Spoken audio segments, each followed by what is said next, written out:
Welcome. Today we have a new segment. As you can see, those are chairs. One chair. One very big chair. We shall get another one. Eventually. But yeah, it's good to be here. We have a new segment, guys. I know you guys have been used to the usual, we sit, we have conversations, I would say let's switch some things up. Alright? This new segment, add some milk to the porridge. You remember in high school, I'm mad. It's car. Maybe a bit of sugar. Yeah, but the new segment we have is called Creatives React. And as you hear it, right? A bunch of creatives reacting to creative stuff. Yeah. Okay? And today, on this very huge couch, we are joined by the official NBA player. That one, the MVP upon this stuff, the creative of all the creatives, White Smith. I don't even know. Bible. He helped us with our tagline. Yeah, he helped us with our tagline. Yes. Yeah, the tagline. He actually did. We had so many parallels. Oh, yeah. Helped us with the tagline. Yeah, and our ethos. He has sent us a lot of stuff. And it's also taken us a very long time to get him on this couch. Also, he helped us with the best intro that got us, I think, like 90 views these days. Yeah, thank you guys. Thank you guys. Oh, brother, there are a lot of things. Yeah, so but if you want to watch video this season, up here. and this Well, I just you guys can definitely watch it. But on this couch, we have Onen, Bwomono, or whichever way you would like to introduce himself. I'm not gonna lie, I've been wondering for years. This is so stupid. I've been wondering for years how guys on YouTube videos do that thing. Which thing? Oh, it will be up here. The guy pushes up there. I mean, I'll be like, wow! I feel so stupid. Now that I've actually seen it happen. My name is Bwomono. I had longer interest. Come on. Let me do my thing. Okay, cool. Ever since then, I have grown, I have matured. Now I've become better for the world, better for the universe. Now I'm a gift not just to you, but to your mother. So yeah, it is I, your blessing, your honor. Out here, man. Out here. It's been a long time, but finally we have this man and well done. yeah. So it's nice to be here. Alright, cool. So the reason we got you on this couch is for the longest time the stuff we've been doing is we're trying to show the world, people that are into marketing or all sorts, what it's like, the experiences of doing marketing from people that are actually doing it. And one of the key things about marketing and advertising generally is creativity. And this appears in different ways. Ads, campaigns, blah blah blah blah blah. We can't do all that. We decided let's just do ads. Yeah. And you have written a couple of ads in your career. I have, man. You have, man. You have plenty of them. Some of them are good, some of them are shit. But it's part of the journey. It's part of the journey. I mean, you can't have good stuff all the time. Sometimes. No, you can. You actually can. Unless you Kanye West. Unless you're Kanye West. Kanye West. Yo, true say Kanye has like one bad album one day. And that bad, you can play bad album, but then on there it has like No, I still don't hate him. massive epic jumps. It had a good sense of culture around it. The time he was doing Sunday service, and he did an album called Jesus is King. Yes. The album was bloody bad. Like, bro, you've got at this he would die. It's not it. Bloody, but he has some tunes. I still don't hate it. It's like per Kanye standards. Yeah. But every other artist, oh my god, they've made that classic. Yeah, so that's it. And that's exactly why we brought you on the couch. We want to look at ads, right? Adverts or advertisements or advertisements, depending on the school you went to, whichever way you call them. Where did you go to? Good words. So we want to see by watching ads, what insights can we pick for what makes an ad good, or what can someone consider when creating an ad, right? And even before we jump to the ads themselves, please tell us, from your perspective, what would make a good ad? If you watched an ad, what would you be looking out for? And as we go through this, what can people look out for? You know, per standard, that's what I was telling you before. I actually don't watch ads in my day-to-day life. I don't consume advertising. Yes. I try not to listen to the radio a lot. Because it's like an editor reading a newspaper. Like, you feel like you're working, bro.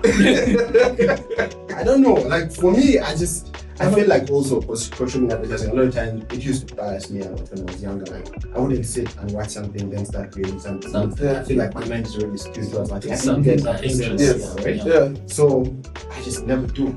Even my qualifications of what makes a good ad are just purely based on my conversations with people, how guys are, what people are resonating with. A lot of times, if someone proactive will just come and tell them about a piece of work that they saw, or a billboard, or something that's caught their eye, right? And I'm like, wow, so this is the thing that actually works for this type of person, for what they're going through, this is what they relate to. And above everything else, I feel like an ad has to communicate, right? And on two levels. One, you need to offer your audiences something, so ideally entertain them, sort of keep their attention. You guys do this in digital adverts. It's about grabbing that guy's attention from the 20,000 tweets and 20,000 messages that they have coming through. What about you said to me from the get-go, right? I need to entertain, I need to capture, but above everything else, I need to communicate.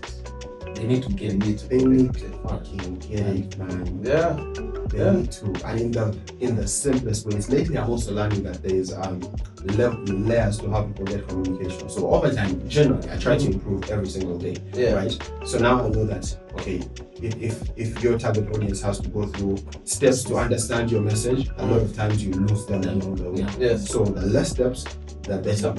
Or maybe then do they do multiple ads to get those steps going? Get it, man. Rather than just putting everything in one thing. the production cost. We go. But you know, in the end, created like me, man, every piece of work has to have that. You know me. I'm emotional, man. I'm emotional as fuck. I like approaching everything with a lot of passion. So any piece of work I do, it has to have a piece of like, it has to have a piece of my heart in it. I care about every single line that's there. That's why I fight for every single line that's there. And we are going to find out about this line and where you had to find this. For Len is pitching and the client says, let's remove that. He's like, no. That's not what I said. I always try it, like, the guy's like, he's like, what if no. You either get it or you get about it. I'm not quick. But it's alright. Cool. So honestly, just jump into that. So when we watch this ad, okay, bunch of ads, and then at whatever point you can pause or whatever, just let us know what you think made this ad work. Did it communicate and what was it communicating? Because sometimes you can watch an ad and like, what are they saying? Yeah? Alright, cool. So I want to begin with one from a brand that is it's very good at creating ads. A lot of people know these kind of ads.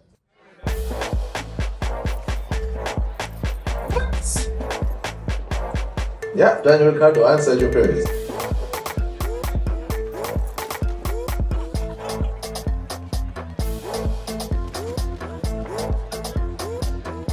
Oh, I get the gossip.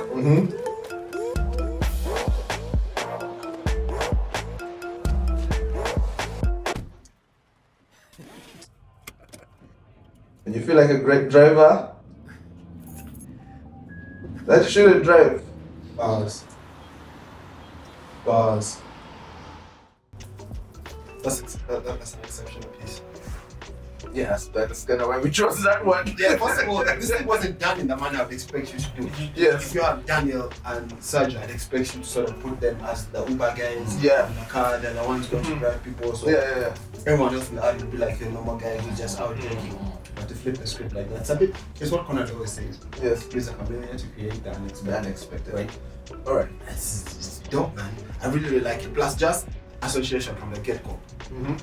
Seeing F1 drivers. Right? F1 and not just drivers. F1 drivers. Daniel is sort of at this higher level of fame right now where he's a personality beyond the car. Sergio is getting there with his recent victories and shit like that. So, this is good, man. They even say shit. They even associate them with F1. Like, it's just, it's dope. What do you think made this stand up the most? This. Yeah, that. The ad. Yeah. First, okay. In the beginning, it was seeing them and then having multiple characters, multiple versions of Daniel and Sergio in the ad. So and there's also already like, oh, that means everyone in the night is obviously a good driver like Daniel and Sergio. Yeah. Right? No, it wasn't. That wasn't the case. As the ad reading towards the end, they give that an unexpected feel. You know, it's when you feel like you're a good driver that you shouldn't try to guarantee you. Being bars with guys who have been drinking the same bottles of tequila and telling me, Right. As in, I can give a drift. Please, you know, And this time you give a drift with a person. a fully loaded person, by the way, for 4 individuals in the thing. I was like, Let me show you something. Let me show you something. That's the time you know you shouldn't. That's how you know you shouldn't. So I found this ad was unconventional. Again, the twist, very, very unexpected. As opposed to very many other ads. And I like the fact that you identified that it didn't go the conventional way. It took what we already know, flipped it, and made an impact. You know, and I think the message gets driven home. It's just that you need to understand F1 a bit. Like that for me was not. You was not an F1 fan. So that's why you want as gas that to see that. No, actually for me, I got it at the end because one of them was familiar. Yes. It's like, One of them. This guy like, okay, I've started watching F1 because of this nigga.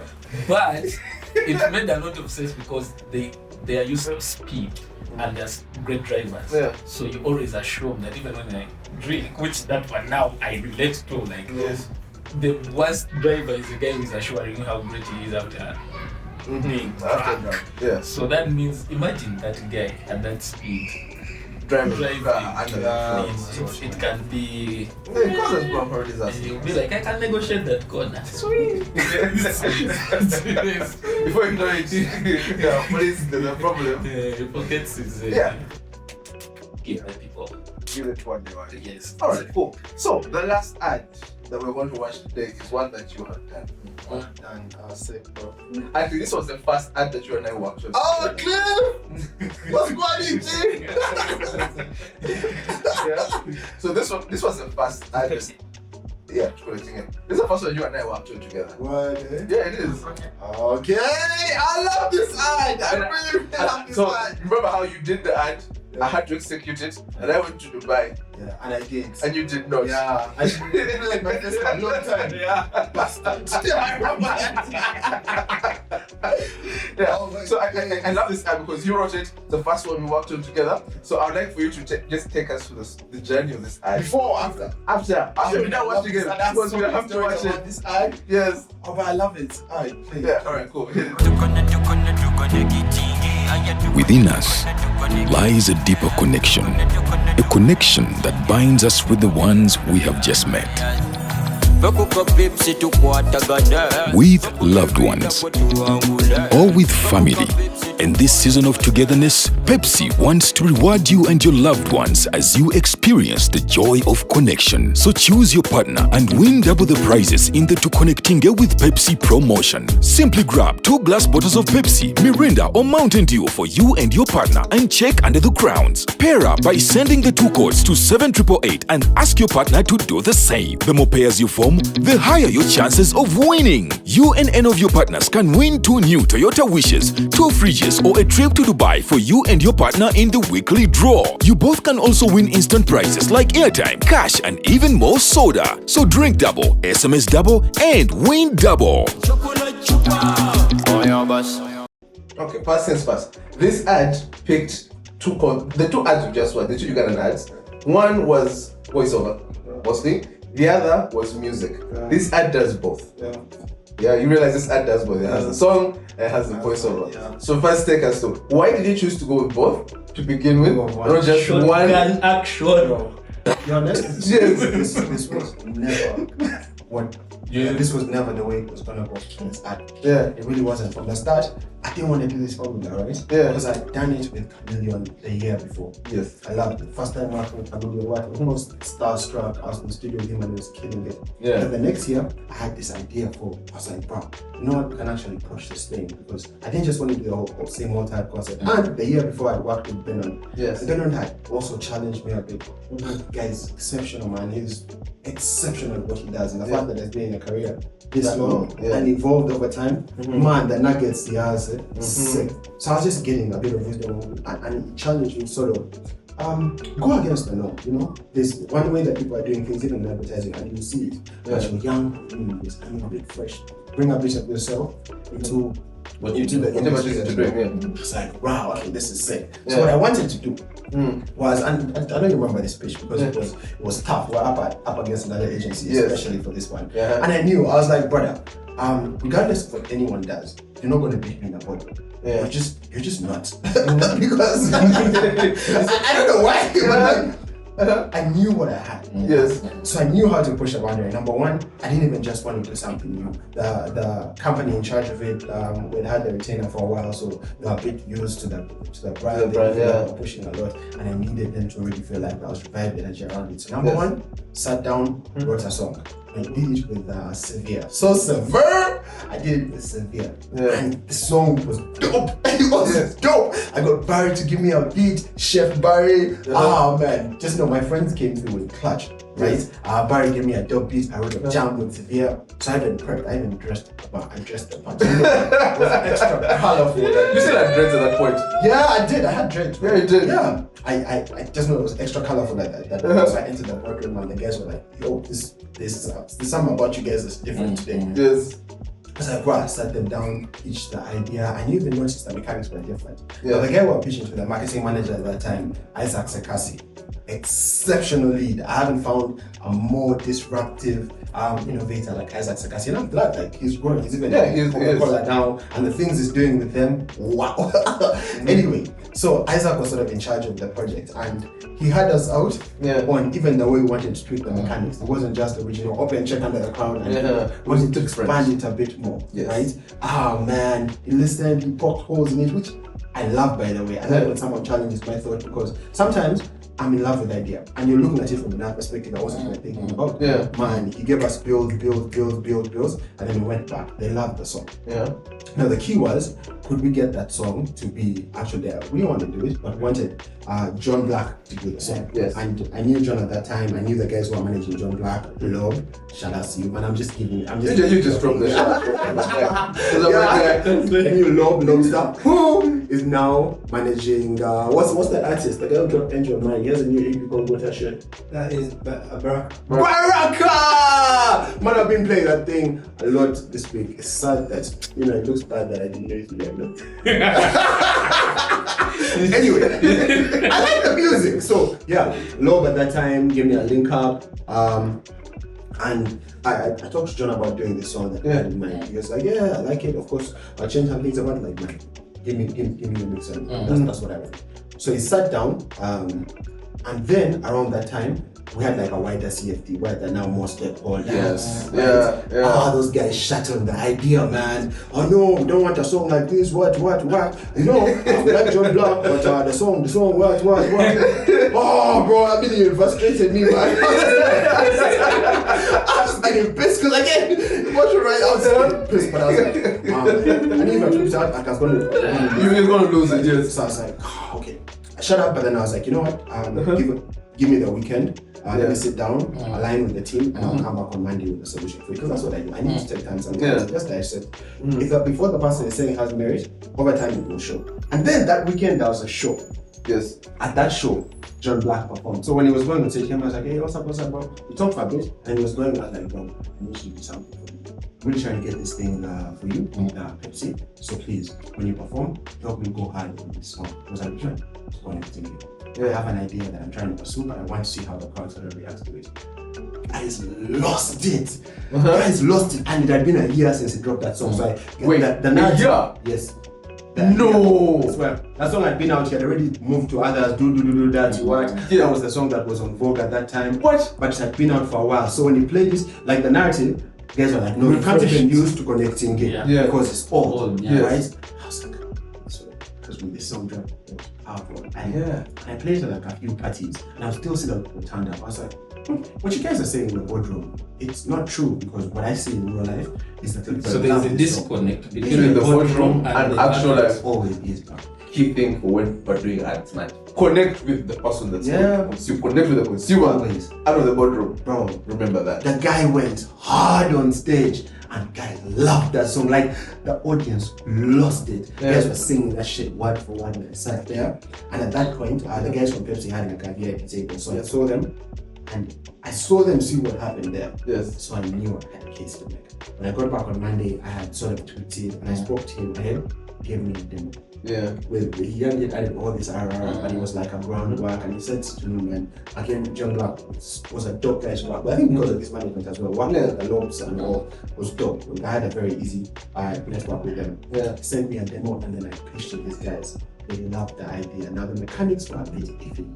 Yeah, I remember that. Pushed, and we tweaked. So he had two backups, because again, I've never seen anyone execute so efficiently. Yeah. He had this version of it, but then the idea was to test it out for a month. If it doesn't work, switch it. And his response was really, really dope. Sort of like an order principle, observe, orient, decide, and then action straight. Man, that guy tweaked quickly, and I love this. Even shooting it, I love this so much, because I got to again watch Beno do things, like a lot of things, and stretch out the resources that were available for this. We get a lot of extras involved to get the story to actually work.